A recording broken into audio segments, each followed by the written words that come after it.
when I was young, I had a very broad range of interests. I used to love playing the piano, which I will do later on.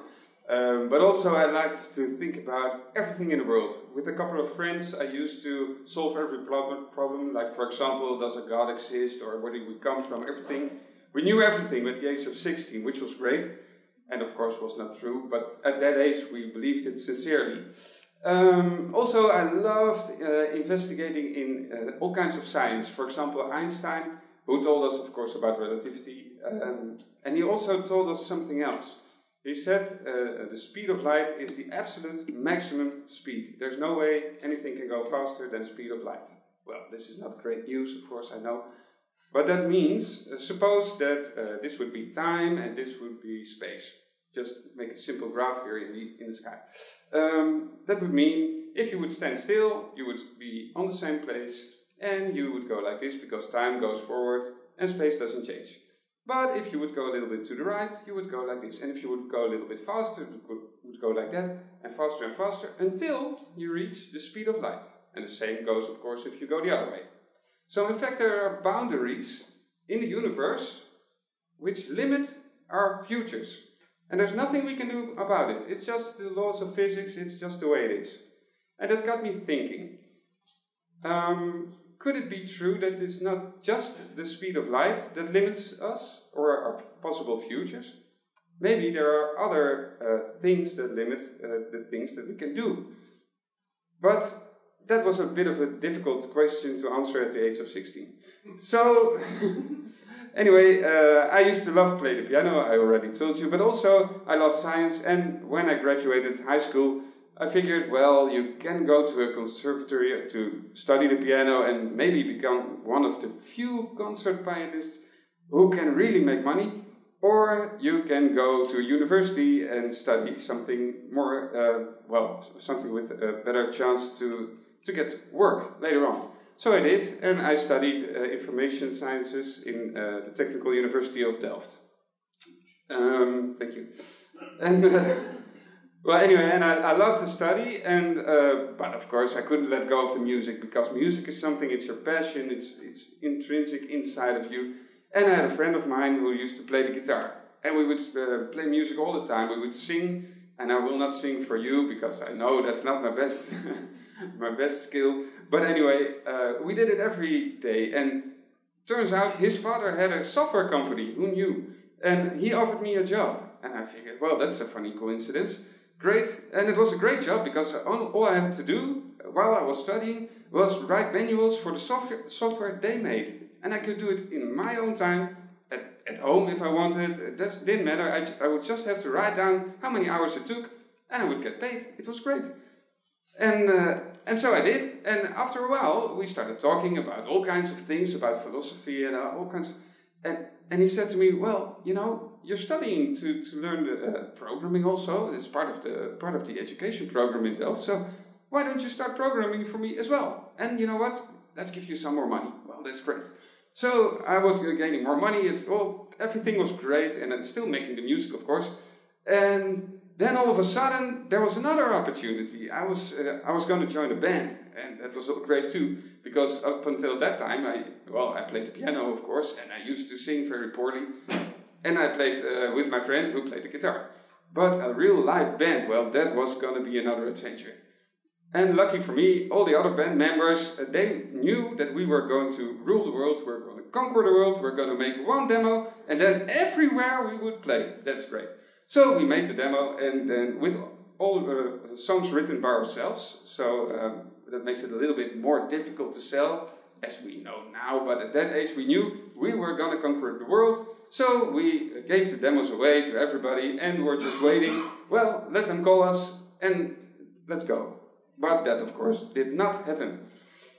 Unfortunately, well, you have to try some things.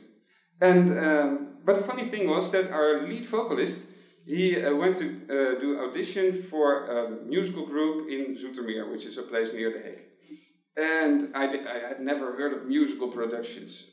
Well, that is, I knew about the Circus Theater in Scheveningen, and I knew it existed, but I really wasn't familiar with it or what it was. But anyway, our lead vocalist wanted to try to join the group, and he said, well, I would love to try it by performing one of our own songs from the band. But there is, of course, no sheet music, and nobody knows these songs because we didn't really conquer the world yet. So he asked me to join him. And I said, well, yeah, sure, I'll go with you. I'll play the piano for the audition, why not? And there I was, playing the piano. And one of the persons who was taking the auditions, he came to me and he said, well, it's a great audition, a great vocalist, superb. But did you know that we also need a piano player in our orchestra? And I said, well, another coincidence, how is this possible? All these coincidences in life. Well, but yeah, sure, why not? Going from piano to a band, to orchestras, why not? And then, well, the story continued and he said, well, why don't you try that composing you do for the band? Why don't you do it a little bit bigger so that you can compose like musical theater productions in real theaters and with whole orchestras and cast members and soloists and everything. And I said, wow, another coincidence, but it's great, so let's do it. So my life got a little bit busy by that time. But also, all the experiences were, of course, fantastic. And at the same time, I saw a different kind of world. All these people who did audition and who were accepted to join this group, they were very talented. They were highly skilled, but also each year they had to do audition again, just to be sure that they could continue joining the group the next year. Every year. So there's an enormous amount of insecurity. You never know if next year is going to be a year of good luck with work, or if you're going to go home and you have to find another hobby and, well, that's the end of your fortune. You don't know. It's very insecure. But yet, it didn't matter to those people. These talented people, they just went on going and fighting for their future, and it was amazing. Or so it seemed to me. But anyway, I got so inspired that after a while I decided, well, this is something, this should be bigger, that more people should have the chance, if they have a passion, if they have talent, to explore. And so, next to the composing and the piano playing and the orchestras and everything, and of course my study and the other job, I started at night. I thought, well, there's some time at night. Sleep is only for the old, so no problem. So let's just go to the office of this group and let's just talk about what could we do. You know, it's just, at that time it was just one production once a year and all these talented youngsters, of course. But we thought, well, maybe what would happen if we started a whole school? And maybe what if there were children from the age of 8, for example, who could start training already on Saturdays or something? And what if we would have an event company next to it, which we could use to do all kind of corporate events or things like that. And what if, and so we started sketching, just very easy. It wasn't high mathematics or anything, but it was dreaming because of the passion, because of all these talented youngsters who deserve so much more. And that's when I started thinking, wait a minute, I got all these opportunities. What happened in reality? Sure, I had some luck, that's true. And sure, I saw the chances, and sure, I did something with it. That's all very true. But in reality, I think we have to go back to Einstein. These limits, the boundaries, which are the boundaries of our own future, are in fact boundaries of how we interact with others. Do you show interest in others? Are you an open person? Do you talk about things? Or are you a very closed person? And so we are... nowadays, that group grew into a Dutch Academy of Performing Arts, which is a musical theater academy here at the Korenhuis. And we have a lot of young people who are trying to learn to look not just that way. Because if you want to go straight on, that's very difficult because you just have to take one wrong step that way or that way, and you'll fall off, and you'll never reach your goal. But if you could somehow think in broader ranges, there are all kinds of ways to reach your final destination. So if you want to reach your dream, don't go in a straight line. Just keep the options open, just keep thinking. And that's what we're trying to tell our students. And every once in a while, there's a student that understands that sort of thing.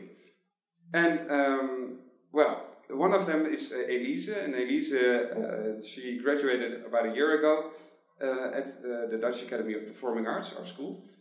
And, well, that wasn't a very easy year, but it was a very tough year for her. But I'm not going to talk about that because she probably wouldn't want me to. She's somebody who just says, well, that's all true and I've had my share, but that's not what it's about. I have to go on. It's about life, it's about living, it's about the future, it's about creating opportunities. So that's what we want to do. And that's also why I'm not going to talk about all the sorrow. That's in the past. But anyway, it was a tough year, and one of the toughest things in the last year at our school is they have to make a performance of half an hour, and the only thing is you have to use half an hour and you have to do it on this stage. Well, that's not too hard. You can do anything. But that's probably the most difficult task. You can do anything. Just imagine what you would do if you could do anything. And okay, there has to be some singing involved, of course, and some dancing and some acting. I think that makes sense. But it's a very difficult task. And the first time they have to take like a go nor go moment, and it didn't really go very well. And then she came to me and she said, well, you know what? All my ideas there it's not good. I want to do something completely different, and I want to write a song. Can you help me? And of course I said yes, because I'm still the piano player and the composer and everything else, except for the software manual writer. I don't do that anymore.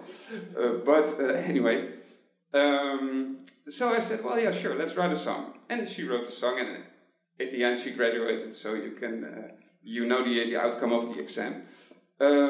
But then it wasn't finished.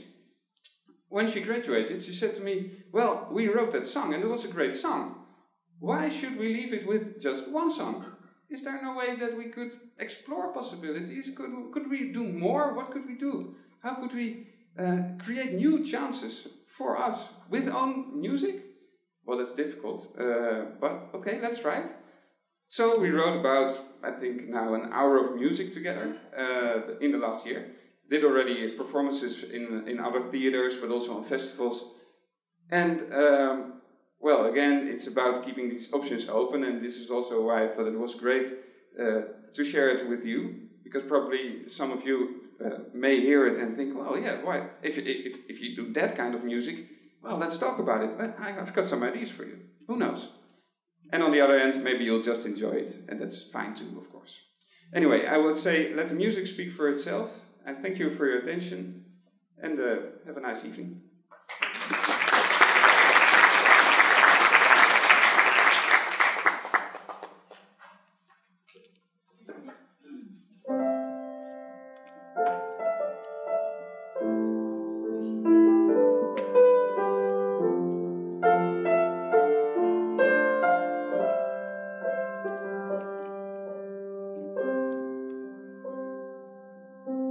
Muziek was voor mij een droom, veel te ver van echt. En hoe hard ik ook zou hopen, er kwam weinig van terecht. Maar jij bood mij je hand, om me te helpen op dit pad. Jij gaf mij het vertrouwen, dat ik nodig had. Misschien zeg ik het niet vaak hardop. Door jou geef ik niet op. Zelfs als ik niet geloof in mij, zet jij alles voor mij opzij. En geeft me alle tijd. Oh, als de wereld soms donker lijkt, zorg jij dat ik beter kijk. Jij zal er altijd zijn. Nu staan we hier voor dit publiek, samen één gedachte. Dit maakt ons uniek, want jij voelt wat ik voel, voordat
zijn.